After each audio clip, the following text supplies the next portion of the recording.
issue of Men's Fitness Australia features Ronda Rousey. She's the first woman to grace the cover, and the undefeated UFC champion is going to join us tomorrow right here in studio. Can't wait for that, so you don't want to miss First Take. She will be here with us. We reported yesterday that Miami fired their head coach, Joe Philbin. Now it's Ryan Tannehill that is feeling the heat.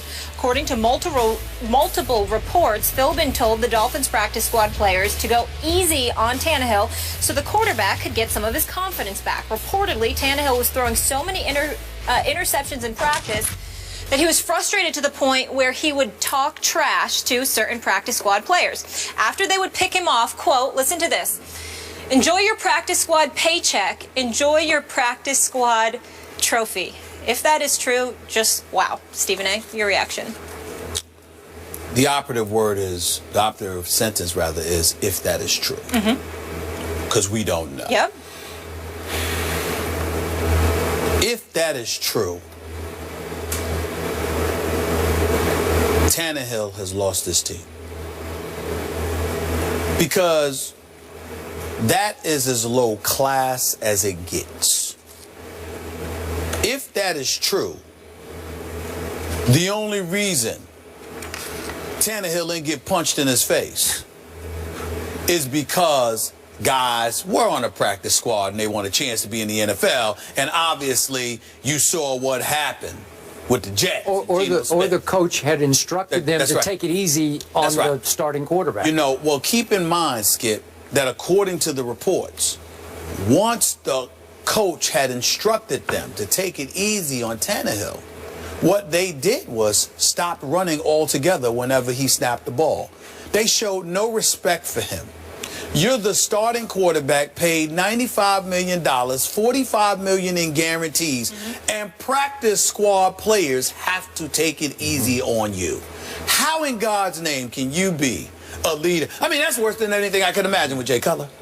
I mean, let me apologize to Jay Cutler. And for you to say that, I've never even heard that about. Wait, did you just say let you apologize? I have to apologize to Jay Cutler because I never even heard anything that bad about him. I never even heard anything that bad about him. Where the practice squad, where the practice squad has to take it easy on you, and they're so annoyed and disgusted with the human being that you've revealed yourself to be, that in protest, as practice players, they sat up there and said, we just gonna let them throw the pass because we can't win. We damned if we do, we damned if we don't. We get up in them, the coach gonna protect them. We intercept them, the coach gonna protect them. Okay, we take a light on him. We ain't accomplishing anything for ourselves. So why bother? That is the epitome of losing your team. I mean, that incident alone warrants Joe Philbin being dismissed as head coach of the Miami Dolphins. And I take no pleasure in that. I don't want this man fired and having to lose the ability to provide for his family. I hope that he lands another job as a coordinator tomorrow. He's just not head coaching material to me. He's a coordinator. So with that being said, let's be clear about something here. The real issue is Tannehill. The real issue is the fact that practice players are picking you off. The real issue is that you kids, you lost to the Jaguars, okay? And obviously you just lost to the Jets, okay? You're not having a good season. You're 1-3. You got wiped out by the Bills. You got wiped out by the Bills at home with Warren Buffett in attendance with your owner, Stephen Ross, okay? I mean, you were so bad that Warren Buffett wouldn't give you stock options. That's how bad Ryan Tannehill and the Miami Dolphins were that day. I mean, please. So when you look at it from that perspective, here's the bottom line. This new guy, this was Dan Cunningham, is that his name? Dan Campbell. Dan Campbell, Yep. right.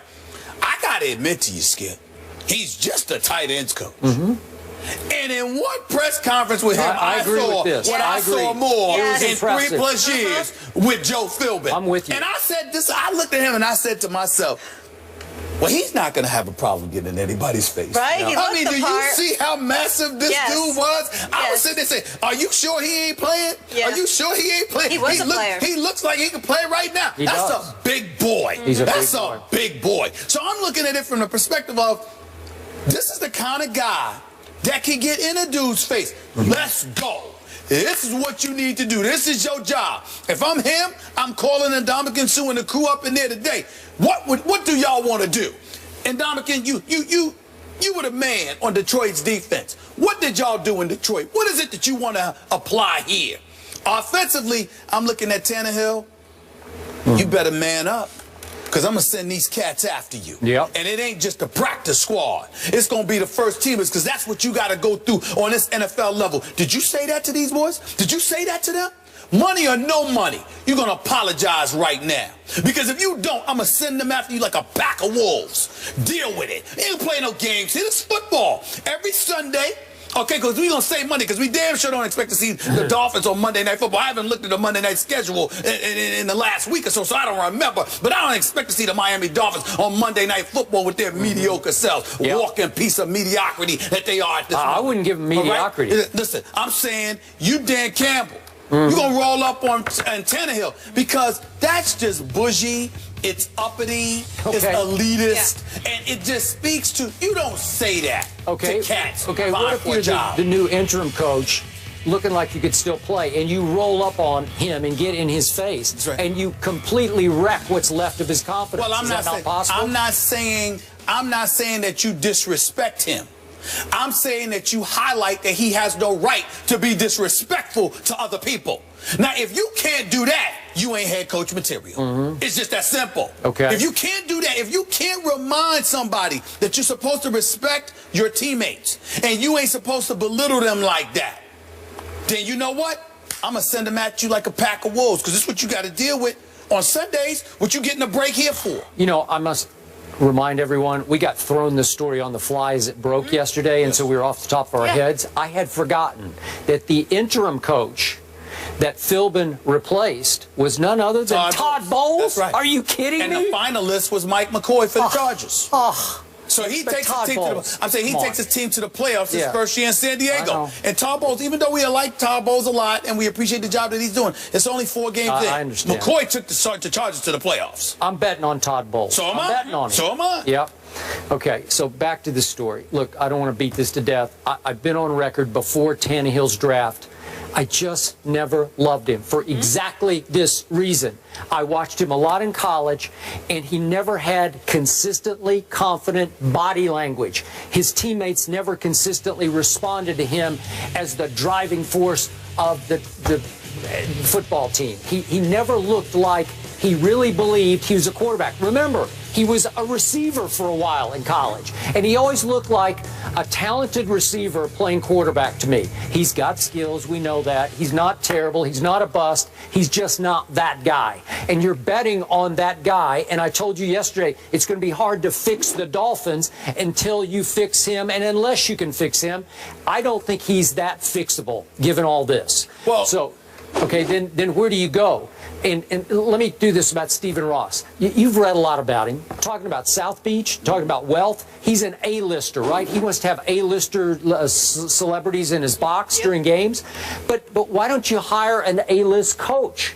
Because how do you pick Joe Philbin, the offensive coordinator at Green Bay, who didn't even call plays? How do you do that? Because he's a nice guy, because he's impressive when you talk to him, because he comes across as a guy I could get along with? Why wouldn't he supposedly flirted with Harbaugh? I don't know what went on. He denied it, but whatever. But why don't you go get a big guy? You could go get, you can afford it, you know, go get a big guy, some big name. I don't know who it would be, but start over with somebody who will turn everybody's heads in South Beach, because it's hard to turn heads in South Beach because there's a lot of distractions, as you always point out, right? Yeah. Okay, all right, well, that's what I'm saying. So, Joe Philbin, are you kidding me? Stephen Ross hired Joe Philbin? I ain't gonna lie to you. Those one of those rare cases where looks ain't deceiving at all. What you saw was what you got. To be honest with you, with Joe Philbin, let's just call it what it is. I'll leave it at that. What I will tell you is that I look at a guy like Dan Campbell. He looks like a football guy. The press conference was so telling, too. Well, I mean, he looks like a football guy, and he's going to tell you what needs to be done. Let's give him a chance and see what he does. But clearly, Philbin wasn't the guy. And when you look at a guy like Tannehill, here's the reality. He's only completing 56% of his passes. Now, they don't have much of a running game. That's the bottom line. They got the worst one of the worst running games in football. There's no question about that. They got the 30th ranked offense. He's been sacked 10 times. We ain't even counting how many times he's been hit. So when we look at it from that perspective, when you hear this kind of stuff, you literally have to wonder. You're not just playing for the coach and for the team and for yourselves. Yeah. You're also playing to help the quarterback. And when you have an internal, subtle desire to see the quarterback fall flat on his face, that doesn't help your franchise. Nope. So somebody has to address, if there is any truth to this report, somebody has to confront Tannehill. And that has to be addressed. Those are the two things. Tannehill has to be addressed, and the defense, I don't mean literally, of course, but figuratively speaking, the defense has to be handed over to Ndamukong Suh, who does have a rep that he brought from Detroit. Can you get in Suh's face if you're Campbell? Well, I wouldn't go that far because it is Ndamukong Suh. That is a massive. You can talk to him. I don't even know. You can talk to him, but you can ask. You know what I'm saying? And he's not the kind of dude you can tell. That's a massive boy. But what you can do is say this. You know, when you were in Detroit, y'all had a top-rated defense. Tell me what you did. Tell me what you think, based on our personnel, we should do. And you know what I do? At least the first week, I'd listen to Ndamukong Suh. Whoever's running the defense, come here. Listen to this dude right here. What you say? The mayor down there. What you say? I am the He's got the key to the city. Yes, I got the key to the city. But what I'm saying to you is this. That's what you need to do with Ndamukong Suh. Come here. Okay. You need to listen to him. Whatever he say, just try it. Just try. Let's appease the big boy, because when he ain't right, what is right? You don't want. It's one thing for him to be mad against opponents. For him to be mad internally, that makes life very, very difficult. Because what you gonna do about him? You can't get security to do anything about the Ndamukong Suh. Nope. No, you just, hey, what's wrong with trying? What you need? Do you need anything in Ndamukong? Can I get you a cup of coffee? Do you like Starbucks? You want a vanilla latte, small or large? What do you want? I don't know if I go that far. What can I do for you? That's what I would be doing with Ndamukong Suh. The three key words, though, which you mentioned, if it's true. Monday, December 14th, guys, they are on Monday Night Football. Really? Giants come to town. Really? I wouldn't mind being in that. That's a cakewalk for the Giants. Would you guys want to go on the road for that? You know what? Nice. I might go. You know, Ray Lewis, Trent Dilfer, Steve Young, they have invited me. The South Beach, Monday Night Football, that don't sound like a bad option. I'm just saying. It might happen. I like it right here in the studio.